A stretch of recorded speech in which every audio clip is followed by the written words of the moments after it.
नमस्कार साथियों, मैं के वर्मा आपका बहुत बहुत स्वागत करता हूं। आज हम लोग पढ़ रहे हैं सामान्य विज्ञान के चैप्टर नंबर बल से। ये अपना अगला चैप्टर है जो कि बल से संबंधित है, फोर्स से संबंधित है। और आज के जो 20 प्रश्न हम लोग लेकर आए हैं बहुत ही मोस्ट और इम्पोर्टेंट होने वाले हैं। 20 मिनट में 20 प्रश्न मैं आपके सामने करवाने जा रहा हूं, जो कि हमारा रोज का कार्यक्रम रहता है, रोज का शेड्यूल रहता है। आइए देखते हैं। प्रश्न नंबर पहला ये रहा आपके सामने। लंबे पेड़ों में पानी और खनिजों के परिवहन के लिए उत्तरदायी बल। लंबे पेड़ों में पानी और खनिजों के परिवहन के लिए उत्तरदायी बल रिक्त स्थान होता है। तो कौन सा बल उत्तरदायी होता है? ऑप्शन नंबर 4 आपके सामने दिए हुए हैं। ऑप्शन नंबर पहला है गुरुत्वाकर्षण बल, ऑप्शन नंबर दूसरा है चूषण बल, और ऑप्शन नंबर तीसरा है असंजक बल, ऑप्शन नंबर चौथा है चुंबकीय बल। तो लंबे पेड़ों में पानी में खनिज के परिवहन के लिए चूषण बल, जो कि आपका ऑप्शन नंबर बी राइट होने वाला है, आवश्यक होता है। चूषण बल के द्वारा ही लंबे पेड़ों में पानी या खनिज लवण पहुंचाए जाते हैं। इसीलिए ऑप्शन नंबर बी आपका राइट आंसर रहेगा। प्रश्न नंबर पहले का उत्तर नंबर बी आपका राइट आंसर रहेगा। अगला प्रश्न है प्रश्न नंबर दूसरा, ये रहा आपके सामने। प्रश्न नंबर दूसरा है। प्रश्न नंबर दूसरे को से बढ़ने से पहले मैं चाहूँगा कि वीडियो को देखने के पहले लाइक और शेयर और कमेंट्स करें। अगला प्रश्न है, जब एक निकाय को एक दूसरे निकाय पर ले जाया जाता है तो घर्षण बल निम्न पर विकसित होता है। जब एक निकाय को एक दूसरी निकाय के पास ले जाया जाता है तो बल निम्न पर विकसित होता है। ऑप्शन नंबर ए दो निकायों की सतह पर, ऑप्शन नंबर बी पहले निकाय की सतह पर, ऑप्शन नंबर सी दूसरे निकाय की सतह पर, और ऑप्शन नंबर डी दो निकायों के संपर्क सतह पर। तो आपका जो प्रश्न है उसका जो उत्तर होने वाला है ऑप्शन नंबर डी दो निकायों की सतह, दो निकायों की संपर्क सतह पर। Option number D is the right answer. Option number D आपका राइट आंसर होने वाला है। प्रश्न नंबर दूसरे का ऑप्शन नंबर डी आपका राइट आंसर होने वाला है। प्रश्न नंबर तीसरा ये रहा आपके सामने। मोस्ट और इम्पोर्टेंट प्रश्न है जो कि एग्जाम की दृष्टि से है। गोली चलाने से पहले गोली और बंदूक का संवेग क्या होगा? गोली चलाने से पहले गोली और बंदूक का संवेग क्या होगा? ऑप्शन नंबर ए गोली चलाने से पहले गोली और बंदूक का संवेग 0 होगा। ऑप्शन नंबर बी गोली का संवेग बंदूक की तुलना में कम होगा। ऑप्शन नंबर सी बंदूक का संवेग गोली की तुलना में अधिक होगा। और ऑप्शन नंबर डी इनमें से कोई नहीं। तो आपका जो प्रश्न है प्रश्न नंबर तीसरा, उसका उत्तर होने वाला है ऑप्शन नंबर ए गोली चलाने से पहले गोली और बंदूक का संवेग 0 होगा। गोली चलाने से पहले गोली और बंदूक का संवेग जो होगा वो क्या होगा? 0 होगा। इसलिए आपका ऑप्शन नंबर ए आपका राइट आंसर होने वाला है। Option number A is the right answer. प्रश्न नंबर चौथा ये रहा आपके सामने। प्रश्न नंबर चौथा है संपर्क बल के लिए उदाहरण है। संपर्क जो बल होता है उसका एक उदाहरण है, आपको बताना है। 4 ऑप्शन आपके सामने दिए हुए हैं। और ऑप्शन नंबर पहला है पेशी बल, ऑप्शन नंबर दूसरा है नाभिकीय बल, ऑप्शन नंबर तीसरा है दोनों, और ऑप्शन नंबर चौथा है दोनों नहीं। तो आपका जो उत्तर होने वाला है वो है आपका पेशी बल। संपर्क बल का जो उदाहरण है वो एक प्रकार का पेशी बल होता है। Option number A is the right answer. पेशी बल आपका राइट आंसर होने वाला है। प्रश्न नंबर चौथे का ऑप्शन नंबर ए आपका राइट आंसर होने वाला है। अगला प्रश्न है प्रश्न नंबर पांचवा, ये रहा आपके सामने। प्रश्न नंबर पांचवा है एक धागा 2 सेकंड में 300 बार कंपन करता है तो कंपन की आवृत्ति बताना है। एक धागा है, एक धागा आपका 2 सेकंड में 300 बार कंपन करता है तो कंपन की आवृत्ति बताना है कितने हर्ट्ज होती हैं। Option number A 150 hertz, option number B 300 hertz, option number C 600 hertz, option number D 200 hertz. तो आपको बताना है कि एक धागा है वो 2 सेकंड में 300 बार कंपन करता है तो आपका 150 हर्ट्ज आपका आंसर होने वाला है। ऑप्शन नंबर ए आपका राइट आंसर होने वाला है। अगर हम 300 को 300 को अगर 2 से डिवाइड करेंगे तो 300 को 2 से डिवाइड करेंगे तो 3 एकम 3, 2 पंजे तो 150, आपका 150 हर्ज। हर्ज हर्ज को एच जेड से दर्शाते हैं। तो आपका जो उत्तर होने वाला है ऑप्शन नंबर ए आपका राइट आंसर होने वाला है। प्रश्न नंबर 5वें का आंसर नंबर ऑप्शन नंबर 1 आपका राइट आंसर होने वाला है। अगला प्रश्न मोस्ट इंपॉर्टेंट प्रश्न है, जो कि एग्जाम की दृष्टि से बहुत ही महत्वपूर्ण है। अगला प्रश्न है, तालाब की गाद या हरीश शेवाल वाले पथ पर चलते समय हम फिसल जाते हैं, या हम किसी तालाब की गाद या हरी शेवाल जहाँ पर होती हैं वहाँ पर हम लोग चलते हैं तो वहाँ पर हम लोग फिसल जाते हैं। इसका मेन कारण या मुख्य कारण क्या होता है, तो क्यों फिसल जाते हैं? ऑप्शन नंबर ए जड़त्व की गति के कारण, ऑप्शन नंबर बी घर्षण शून्य के कारण, ऑप्शन नंबर सी पैर और पथ के बीच घर्षण बढ़ जाता है। पैर और पथ के बीच क्या होता है? घर्षण बढ़ जाता है। और ऑप्शन नंबर डी आपका पैर और पथ के बीच घर्षण कम हो जाता है। तो स्वाभाविक है कि जब हम किसी चिकनी सतह पर या तालाब की गाद या हरीश शैवाल के ऊपर चलते हैं तो हमारे जो पैर और पथ के बीच क्या होता है, दोनों के बीच घर्षण बल क्या होता है, कम हो जाता है। और घर्षण बल कम होने के कारण हम लोग फिसल जाते हैं। इसीलिए आपका ऑप्शन नंबर डी आपका राइट आंसर होने वाला है। ऑप्शन नंबर डी आपका राइट आंसर होने वाला है। ऑप्शन नंबर डी प्रश्न नंबर 6 का option number D is the right answer कि पैर और पथ के बीच जो होता है घर्षण बल कम हो जाता है। जब हम चिकनी सतह पर या अपने घर पे फर्श पर चलते हैं तो पैर और फर्श के बीच में घर्षण बल कम होने के कारण हम लोग फिसल जाते हैं बहुत बार। तो इसका जो आंसर होने वाला है प्रश्न नंबर 6 का answer option number D is the right answer. प्रश्न नंबर 7वां ये रहा आपके सामने। प्रश्न नंबर 7वां है, 9 किलोग्राम द्रव्यमान की एक वस्तु में 4 मीटर प्रति सेकंड स्क्वायर का त्वरण उत्पन्न करने के लिए आवश्यक बल होगा। 9 किलोग्राम द्रव्यमान की वस्तु में 4 मीटर प्रति सेकंड स्क्वायर का त्वरण उत्पन्न करने के लिए, तो आपको पता है कि बल इंटू जो आपका जो प्रश्न नंबर 7वां है वो एक बार और पढ़ रहा हूँ। 9 किलोमीटर ग्राम द्रव्यमान की एक वस्तु से 4 मीटर प्रति सेकंड स्क्वायर का त्वरण उत्पन्न होता है कि आवश्यक क्या है, तो बल बराबर क्या होता है, बल बराबर द्रव्यमान इंटू त्वरण, बल बराबर द्रव्यमान इंटू त्वरण। तो आपका जो बल है वो क्या है और त्वरण क्या है, तो बल बराबर क्या होता है, बल बराबर 9 इंटू 4 इक्वल टू 36 न्यूटन। तो आपका जो बल लगेगा वो आपका लगेगा 36 न्यूटन। इसलिए आपका ऑप्शन नंबर बी आपका राइट आंसर रहेगा। ऑप्शन नंबर बी 36 न्यूटन बल आपका उत्पन्न करेगा। ऑप्शन नंबर बी आपका राइट आंसर होने वाला है। ऑप्शन नंबर बी प्रश्न नंबर 7वें का option number B is the right answer. अगला प्रश्न है, प्रश्न नंबर 8वां है आपके सामने। तेज धार वाली धातु की पीन आसानी से लकड़ी के बोर्ड में घुस जाएगी क्योंकि तेज धार वाली धातु की पिन आसानी से लकड़ी के बोर्ड में घुस जाएगी क्योंकि ऑप्शन नंबर 1 संपर्क क्षेत्र कम होने से बल बढ़ता है। आपका अगर संपर्क क्षेत्र कम है तो उससे बल बढ़ता है। और ऑप्शन नंबर बी संपर्क क्षेत्र कम होने से बल कम होता है। ऑप्शन नंबर सी संपर्क क्षेत्र कम होने से दाब कम होता है। और ऑप्शन नंबर डी संपर्क क्षेत्र कम होने से दाब बढ़ता है। तो स्वाभाविक है कि आसानी से कील घुस जाएगी। क्यों घुस जाएगी, क्योंकि संपर्क क्षेत्र जो होता है संपर्क क्षेत्र कम होने से दाब क्या होता है, बढ़ता है। अगर किसी की पृष्ठ क्षेत्रफल कम है और दाब अधिक है तो वो कील या जो पिन जो रहेगी वो आसानी से घुस जाएगी। इसलिए आपका ऑप्शन नंबर डी आपका राइट आंसर होने वाला है। Option number D is the right answer आपका होने वाला है। Option number D is the right answer. प्रश्न नंबर 9वां ये रहा आपके सामने। बंदूक से गोली दागी जाने पर एक निर्धारित लकड़ी के बोर्ड में घुस जाती है। जो प्रश्न नंबर 8वां है वही प्रश्न नंबर 9वां है, लेकिन थोड़ा सा अंतर दिया गया है, फेर बदल करके इसको घुमा फिरा कर पूछा गया है, जो कि एमपी टेट 2018 में आया हुआ प्रश्न है। एमपी टेट 2018 में आया हुआ प्रश्न है। लकड़ी के निर्धारित लकड़ी के बोर्ड में घुस जाती हैं। गोली की गतिज ऊर्जा मुख्य ऊर्जा में निम्न परिवर्तन होगी। अब उन्होंने थोड़ा सा आगे घुमा दिया कि गोली की जो गतिज ऊर्जा है वो किस रूप में परिवर्तित होगी।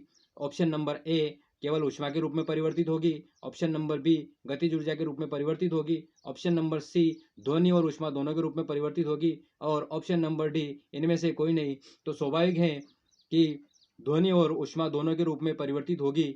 ऑप्शन नंबर सी आपका राइट आंसर है। Option number C is the right answer. Option number C is the right answer. प्रश्न नंबर 9 का आपका option number C right answer रहेगा।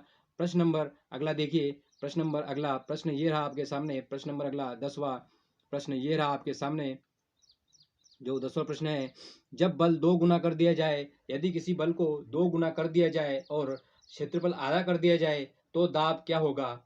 अगर बल को 2 गुना कर दिया जाए, जब हम किसी भी क्षेत्र का बल 2 गुना कर दिया जाए और उसका क्षेत्रफल आधा कर दिया जाए तो क्या होगा। ऑप्शन नंबर ए 2 गुना हो जाएगा। ऑप्शन नंबर बी वास्तविक मान का 1/4 हो जाएगा। ऑप्शन नंबर सी अपने वास्तविक मान का 4 गुना हो जाएगा। स्वाभाविक है। और ऑप्शन नंबर डी आधा हो जाएगा। स्वाभाविक है कि बल अगर 2 गुना हो गया और क्षेत्रफल आधा कर दिया जाए तो उसका जो मान होगा वो 4 गुना हो जाएगा। उसका जो मान होगा वो 4 गुना हो जाएगा। इसलिए आपका ऑप्शन नंबर सी आपका राइट आंसर होने वाला है। Option number C is the right answer.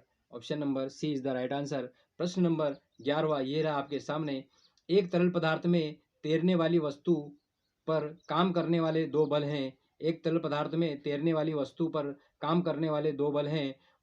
Option number 1 उत्प्लावक बल और घर्षण बल। ऑप्शन नंबर बी गुरुत्वाकर्षण बल और उत्प्लावक बल। ऑप्शन नंबर सी गुरुत्वाकर्षण बल और घर्षण बल। और आपका लास्ट ऑप्शन है ऑप्शन नंबर डी इनमें से कोई नहीं। तो आपका जो ऑप्शन होने वाला है वो होने वाला है गुरुत्वाकर्षण बल और उत्प्लावक बल। एक तरल पदार्थ जो रहता है उसमें तैरने वाली वस्तु पर जो 2 बल काम करते हैं वो एक तो पृथ्वी का गुरुत्वाकर्षण बल काम करता है। एक जो होता है पृथ्वी का गुरुत्वाकर्षण बल होता है और एक होता है आपका उत्प्लावक बल होता है। ये दोनों आपके तैरने में काम करते हैं पदार्थ के। आप लोगों को पता होगा कि गुरुत्वाकर्षण बल जी का मान जो होता है 9.8 होता है। 9.8 होता है। और उत्प्लावक बल जो है पानी, जो जब हम किसी पानी में कूदते हैं या तैरते हैं तो पानी भी अपनी तरफ से एक बल लगाता है जिसे हम उत्प्लावक बल कहते हैं। तो आपका प्रश्न नंबर 11वें का ऑप्शन नंबर बी गुरुत्वाकर्षण बल और उत्प्लावक बल उत्पन्न राइट होने वाला है। Option number B is the right answer. Option number B is the right answer. प्रश्न नंबर 12वां ये रहा आपके सामने। प्रश्न नंबर 12वां जो है प्रश्न नंबर 12वां है, 1 सेकंड में होने वाले विस्थापन के परिमाप को क्या कहते हैं। 1 सेकंड में होने वाले विस्थापन के परिमाप को क्या कहते हैं। तो क्या कहते हैं। ऑप्शन नंबर ए त्वरण। ऑप्शन नंबर ए त्वरण, ये त्वरण है, थोड़ा टाइपिंग मिस्टेक है, त्वरण। और ऑप्शन नंबर बी आवेग। ऑप्शन नंबर सी चाल और ऑप्शन नंबर डी बल। तो स्वाभाविक है कि 1 सेकंड में जो विस्थापन होता है वो उसकी चाल कहलाती है। 1 सेकंड में जो विस्थापन होता है वो उसकी चाल कहलाती है। इसलिए आपका ऑप्शन नंबर सी आपका राइट आंसर होने वाला है। Option number C is the right answer. Option number C is the right answer. प्रश्न नंबर 13वां ये रहा आपके सामने। प्रश्न नंबर 13वां है, अपकेंद्रण रिक्त स्थान को अलग करने की एक तकनीकी है। अपकेंद्रण रिक्त स्थान को अलग करने की एक तकनीकी है। तो स्वाभाविक है कि option number A aerosol. Option number B colloid. Option number C संतृप्त विलयन और ऑप्शन नंबर डी पायसन। तो अपकेंद्रण जो होता है वो कोलाइड को अलग करने की एक तकनीक है। ऑप्शन नंबर बी आपका राइट आंसर होने वाला है। Option number B is the right answer. अपकेंद्रण जो होता है वो कोलाइड को अलग करने की एक तकनीक है। इसलिए आपका ऑप्शन नंबर बी आपका राइट आंसर होने वाला है। प्रश्न नंबर 13वें का ऑप्शन नंबर बी आपका राइट आंसर होने वाला है। इतनी स्पीड में हम लोग 20 प्रश्न पढ़ रहे हैं। अभी हमारे 13 प्रश्न हो रहे हैं और 13 ही मिनट चल रहे हैं। तो हम लोग 1 मिनट में सिर्फ एक प्रश्न हल कर रहे हैं और 20 मिनट में 20 प्रश्न की एक सीरीज चल रही है जो कि एक प्रकार से बहुत ही कारगर सिद्ध होने वाली है। ये सीरीज कंटिन्यू चलती रहेगी। सिर्फ आप लोगों से निवेदन है कि सपोर्ट करें और मुझे ऐसे ही तरीके से प्रेरित करते रहें जिससे मैं आपके सामने और भी बहुत शानदार शानदार प्रश्नों का एक संग्रह लेकर हर रोज 20 क्वेश्चन लेकर उपस्थित हो जाऊं। अब प्रश्न नंबर 14 प्रश्न देखिए। प्रश्न नंबर 14 मोस्ट इंपोर्टेंट होने वाला है जो कि एमपीटेट 2018 में आया हुआ है। एमपीटेट 2018 में आया हुआ है।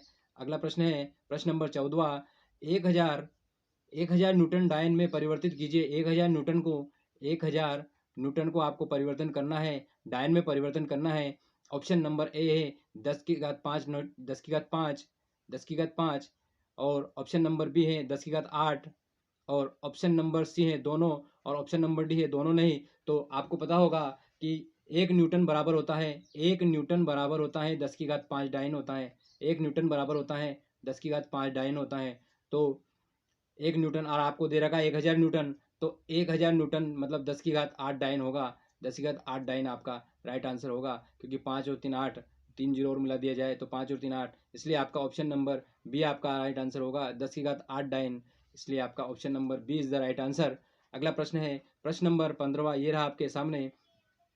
प्रश्न नंबर 15वां है, जब किसी वस्तु को एक कठोर क्षैतिज सतह पर रखा जाता है तो वस्तु पर लगने वाला बल प्रतिक्रिया बल 98 न्यूटन पाया जाता है, तब वस्तु का द्रव्यमान क्या रहेगा। स्वाभाविक है कि एक क्षैतिज सतह पर रखकर किसी कठोर क्षैतिज पर रखा जाता है तो वस्तु पर लगने वाला बल 98 न्यूटन पाया जाता है, तो स्वाभाविक ही उसका द्रव्यमान जो होगा वो क्या होगा।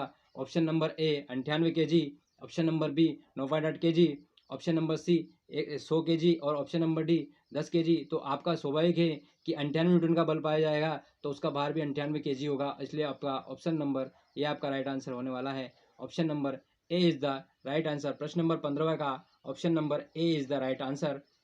अगला प्रश्न है प्रश्न नंबर 16 आपके सामने है। प्रश्न नंबर 16 है, जब जब शरीर का विस्थापन विस्थापन नहीं है ये विस्थापन जब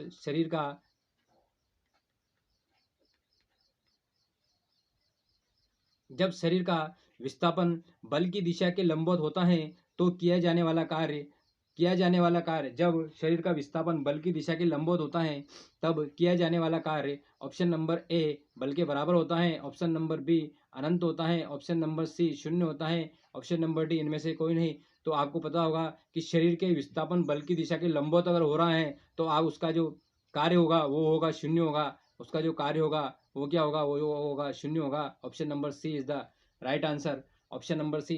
प्रश्न नंबर 16 का ऑप्शन नंबर सी आपका राइट आंसर होने वाला है। अगला प्रश्न है प्रश्न नंबर 17वां, ये रहा आपके सामने। न्यूटन की गति के नियम को किस और नाम से जाना जाता है। वैज्ञानिक न्यूटन ने अपनी गति के 3 नियम दिए हैं, तो न्यूटन की गति का जो नियम है उसको पहला जो नियम है उसको जड़त्व के नियम के नाम से भी जाना जाता है। ऑप्शन नंबर सी आपका राइट आंसर होने वाला है। बहुत ही सिंपल सा प्रश्न है जो कि हर एक एग्जाम में एमपी टेट 2018 और में पूछा गया है इसको। अगला प्रश्न है अगला प्रश्न देखिए, प्रश्न नंबर 18वां 17वां प्रश्न का जो उत्तर रहेगा वो जड़त्व का नियम रहेगा, ना कि द्रव्यमान संरक्षण, ना कि ऊर्जा संरक्षण। तो आपका जो उत्तर रहेगा प्रश्न नंबर 17 का ऑप्शन नंबर सी आपका राइट आंसर होने वाला है। प्रश्न नंबर 18वां आपके सामने है। प्रश्न नंबर 18 है, जब एक बस ड्राइवर अचानक ब्रेक लगा देते हैं तो यात्री आगे की ओर गिर जाते हैं, ऐसा क्यों होता है। हम लोगों ने देखा होगा कि हम बस में जा रहे होते हैं और हम लोगों को उतरना होता है और बस ड्राइवर एकदम से ब्रेक लगा देते हैं, तो क्या होता है। ऑप्शन नंबर ए बस की चाल में परिवर्तन के कारण होता है। ऐसा क्यों होता है, एकदम हम आगे की ओर झुक जाते हैं, ऐसा क्यों होता है। तो बस की चाल में परिवर्तन के कारण। ऑप्शन नंबर बी बस के विराम के जड़त्व के कारण। ऑप्शन नंबर सी यात्री की गति के जड़त्व के कारण। ऑप्शन नंबर डी इनमें से कोई नहीं। तो आपको पता होगा कि यात्री की जो गति होती है वो उसके जड़त्व के कारण ही आगे की ओर झुक जाती है। कारण ये है कि हम लोग जड़ तो स्थिर अवस्था में रहते हैं और बस गतिमान रहती है, और जब एकदम से बस वाला जो ड्राइवर जो होता है ब्रेक लगाता है तो हम आगे की ओर झुक जाते हैं, क्योंकि हमारी हमारी जो स्थिति रहती है वो विराम की अवस्था में रहती है, जड़त्व की अवस्था में रहती है। इसलिए आपका ऑप्शन नंबर सी आपका राइट आंसर होने वाला है। ऑप्शन नंबर सी आपका राइट आंसर होने वाला है। 18वें प्रश्न का option number C is the right answer. इसी के साथ अगला प्रश्न सेकंड लास्ट प्रश्न है।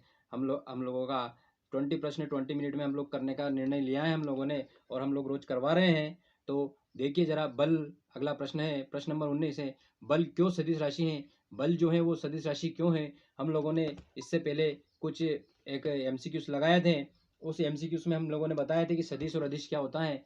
तो आपको पता होगा परिणाम और दिशा दोनों जिसमें दी जाती हैं वो सदिश होती हैं, और सिर्फ केवल परिणाम दिया जाता है, दिशा नहीं दी जाती है, वो अदिश होती हैं। ऑप्शन नंबर ए देखिए केवल दिशा होती है। ऑप्शन नंबर बी परिमाण और दिशा और परिमाण दोनों होते हैं। ऑप्शन नंबर सी केवल परिणाम होते हैं, परिमाण होते हैं। ऑप्शन नंबर डी इनमें से कोई नहीं। तो बल क्यों सदिश है, क्योंकि दिशा और परिमाण दोनों होते हैं, दिशा और परिमाण दोनों होते हैं। इसलिए आपका प्रश्न नंबर 19 का ऑप्शन नंबर बी आपका राइट आंसर होने वाला है। प्रश्न नंबर 19 का ऑप्शन नंबर बी आपका राइट आंसर होने वाला है। Option number B is the right answer. आपका जो चैप्टर है उसका लास्ट प्रश्न है और मोस्ट प्रश्न है। आप लोग इसको देखिए। प्रश्न नंबर 20वां ये रहा आपके सामने। प्रश्न नंबर 20वां है, दरवाजे का खुलना एक रिक्त स्थान का उदाहरण है। जब हम घर का दरवाजा खोलते हैं तो वो किसका उदाहरण है। ऑप्शन नंबर 1, 4 ऑप्शन आपके सामने दिए हुए हैं। ऑप्शन नंबर 1 है संपर्क बल, ऑप्शन नंबर बी है आपका चुंबकीय बल, ऑप्शन नंबर सी है गुरुत्वाकर्षण बल और ऑप्शन नंबर डी है सभी। कन्फ्यूजन वाली स्थिति ये है कि एग्जाम में सभी लोग लगा के आते हैं, जबकि दरवाजा खुलना जो होता है एक प्रकार का संपर्क बल होता है। इसलिए आपका 20वें प्रश्न का ऑप्शन नंबर ए आपका राइट आंसर होने वाला है। 20वें प्रश्न का ऑप्शन नंबर ए आपका राइट आंसर होने वाला है। संपर्क बल आपका राइट आंसर होने वाला है। आप सभी लोगों से मेरा निवेदन है, बार बार निवेदन कर रहा हूँ कि मुझे सपोर्ट करें और मेरे अगर ये 2020 सीरीज़ अगर आपको अच्छी लग रही हो तो लाइक कमेंट्स और शेयर करें और चैनल को सब्सक्राइब करें। चैनल है @सक्सेस पॉइंट बाय के सर के नाम से आप जैसे ही यूट्यूब पे सर्च करोगे आपको हमारा चैनल दिखेगा और आपको उसके बेल आइकन पर बटन दबाना है, लाइक करना है, कमेंट्स करना है और सब्सक्राइब करना है। और इसी के साथ मैं आपसे लेता हूँ विदा। मिलते हैं हम लोग अगले हिंदी वाले लेक्चर में। मैं कोशिश कर रहा हूँ कि मैं कुछ केमिस्ट्री के टॉपिक्स भी आपके सामने बहुत ही जल्द लेके आना चाहूँगा, लेकिन मुझे आप लोगों की हेल्प की ज़रूरत है। थोड़ा सा आप लोग मुझे सपोर्ट करें और वीडियो को लाइक करें, शेयर करें, कमेंट्स करें। जय हिंद, जय भारत, वंदे मातरम, जय श्री कृष्णा।